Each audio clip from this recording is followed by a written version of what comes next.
अल्लाह के रसूल सल्लल्लाहु अलैहि वसल्लम से लेकर अइम्मा अरबा के चारों दौर तक क्या दिया था? जहेज कब से वजूद में आया? जहेज का लफ्ज तो यहां का दिया हुआ हिंदुस्तानी। आज तो अरब ममालिक में आज भी दरअसल क्या है, लड़का ही जमाता है पैसा शादी करने के लिए, उसको ही देना पड़ता है। आज भी मांग क्या है, वही है। सिर्फ एशिया के इन मुल्कों में है, पाकिस्तान, अफगानिस्तान, इंडिया, बांग्लादेश, इसमें है ये खराबी। जहेज दे के शादी करते हैं। और हमारे अपने जो औरत के बाप होते हैं उनकी भी बड़ी गलती है। वो लोग भी क्या करते हैं, बच्ची का बाप बन गया, पहले तूने मुर्दा होया था, मैं बच्ची का बाप, मैं बच्ची का बाप। अरे बच्ची का बाप बनाया भी अल्लाह, बच्चे का बाप बनाया भी अल्लाह, तुम क्यों परेशान होते हो जी? तुम अच्छा पढ़ाओ, सिखाओ, डंके की चोट पे बोले कि जो कपड़ा है उससे मैं शादी करूंगा, तन के कपड़े से मैं भेजूंगा तुम्हारे घर, कबूल हो तो ले जाओ, नहीं तो जा, दौलत की तरफ मत आ मेरे। अगर ये कंडीशन इस पे चलेंगे हमारे अहवाल दुरुस्त होंगे। लेने का कोई तसव्वुर नहीं है, याद रखिए, देना फरीजा है, अगर नहीं तो हरामकारी है। मेहर के बगैर जिसने निकाह किया वो हरामकारी है, और औलाद हो गई तो वो जानी हरामी है। ये तो नहीं देते। आज भी क्या है, फातिमा का मेहर कथे क्या 15 कम 600, वो कौन जाको देखा कि उस टाइम बराबर 15 कम 600 था, बोल को 15 कम इन्हें लेता क्या की देता, सो क्या कहता 15 कम 600 हल्दी में बिठा को काली पोत काजी साहब बन को छोड़ डालेगा तो निकाह होगा। कहते ला हौला, कौन बनाया ये, कहां से आया ये, कौन का काली पोत के अंदर निकाह है? वो टूट के गिर के तो कभी कभी बड़ा मसला हो जाता, फिर निकाह है या नहीं परेशान हो जाते। कौन बताया? निकाह तो अक़्द का नाम है, निकाह तो एजाब कबूल का नाम है। यहां से ये चीजें कहां से आ गई? हल्दी कहां से आ गई?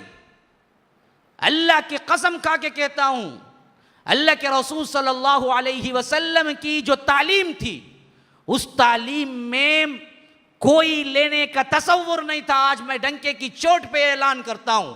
एक बड़ा हवाला देते हैं हजरत फातिमा का कि अल्लाह के रसूल ने हजरत फातिमा को जब अली से शादी की थी तो जहेज दिया था, उसके मुताबिक दिया था भाई। जब थे एक तकिया दिया, एक बेडशीट दी, एक लोटा दिया, एक रिकाबी दी, तो वो जमाने में वैसा था कि तो हमें आज फ्रिज देते हैं, टीवी देते हैं, क्या गलती है? अल्लाह के रसूल भी दिए।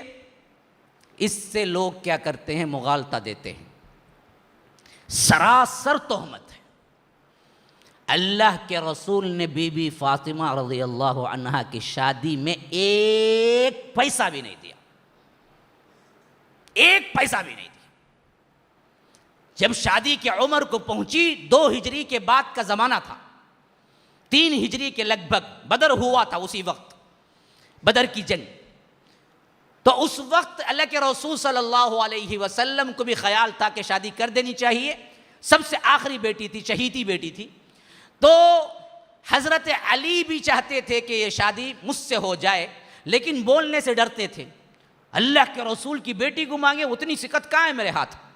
लेकिन अल्लाह के रसूल सल्लल्लाहु अलैहि वसल्लम ने ये बात हल कर दी कि एक मरतबा वो खुद आने, कैसे बोलेंगे सोच ही रहे थे। अल्लाह के रसूल ने इनकी आंखें पढ़ ली, कहा कि अली फातिमा को मांगने आए हो? अब तो जबान से कहते हाँ जी। अल्लाह के रसूल ने खुद पूछ लिया, कहा कि हाँ जी, क्योंकि अल्लाह के रसूल ने हजरत अली की परवरिश तरबियत भी की थी, तो वही भी वली भी बने थे। क्यों? उन्हीं की तरबियत में हजरत अली बड़े हुए थे, तो उनकी तरफ से बाप नहीं थे। अबू तालिब तो मक्की जिंदगी में वफात पा गए थे, जो उनके बाप थे, तो उस वक्त रिश्ते के लिहाज से भी ये बड़े थे, तो पूछना भी जरूरी था। फिर भी अल्लाह के रसूल ने कहा, रिवायतों में आता है, हालांकि दोनों की शादी का मामला अल्लाह के रसूल ने तय किया है, तो वही से तय किया होगा अपनी बेटी की शादी, है या नहीं तो भी रसूल की बात थी, कभी गलत नहीं हो सकती। फिर भी औरत को इख्तियार बताना था कि है, तो अल्लाह के रसूल ने कहा कि अली ठहरो, मैं फातिमा से पूछ के आता हूँ। ये बाप का किरदार होना चाहिए।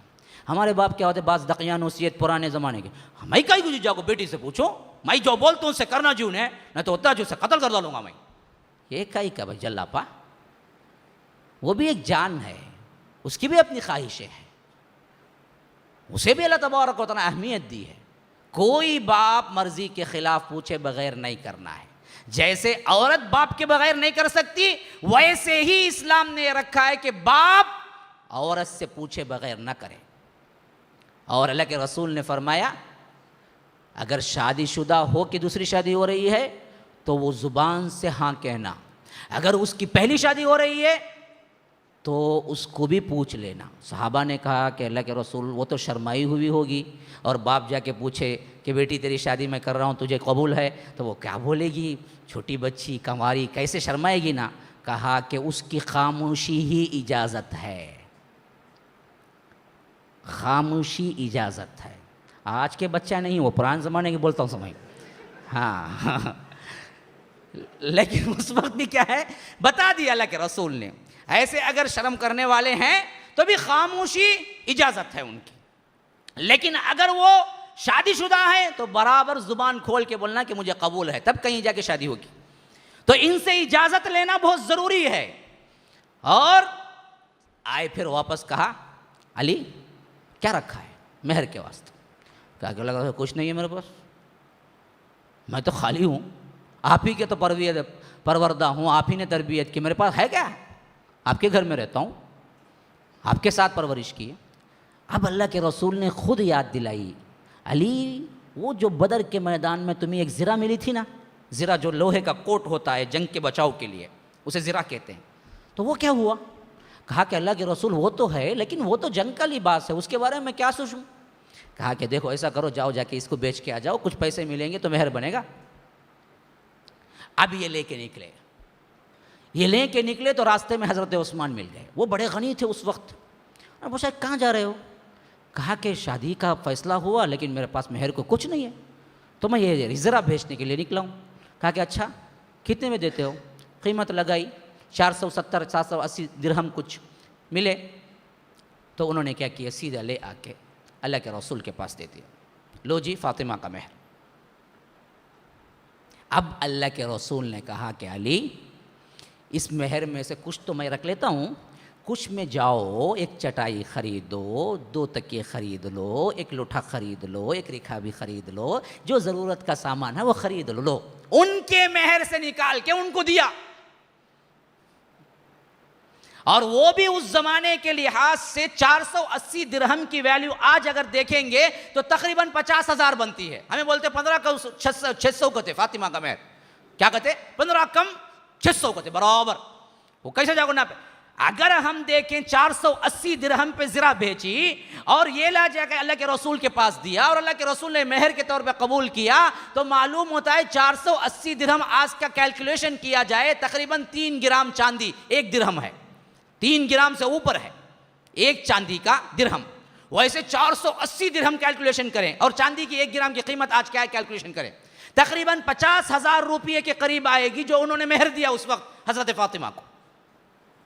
अब उस मेहर के पैसे में अल्लाह के रसूल ने कहा कि जाओ ये सब सामान खरीदो, और कुछ सामान खुद खरीदा अपनी बेटी के लिए। 1 पैसा नहीं है जो अल्लाह के रसूल ने इस पर खर्च किया।